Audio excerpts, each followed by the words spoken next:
बालों को कलर करने की शरई हैसियत। मैं 15 साल की थी, तब से मेरे बाल सफ़ेद हो रहे हैं। अभी मेरी उम्र 33 साल है। मैं सर में मेहंदी लगाती हूँ, लेकिन इससे सुर्ख बाल हो जाते हैं। क्या बालों में कलर लगा सकती हूँ? अगर लगा सकती हूँ तो कौन सी कंपनी का?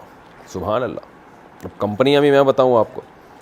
40 साल जब तक आपकी एज नहीं हो जाती, आप काला कलर भी लगा सकती हैं, क्योंकि ये जो हदीस में काले बालों से मना किया गया है ना, बालों को काला करने से, बिल्कुल ब्लैक करने से, उसकी वजह है तग़यीर खल्क़िल्लाह, अल्लाह की तख्लीक को बदलना, बुढ़ापे को छुपाना। तो 40 साल से पहले बुढ़ापा नहीं होता, तो इसलिए उसमें बाल अगर सफ़ेद हो गए तो बीमारी है, और काला कर लेना एक बीमारी का इज़ाला है, यानी उस ऐब का इज़ाला है।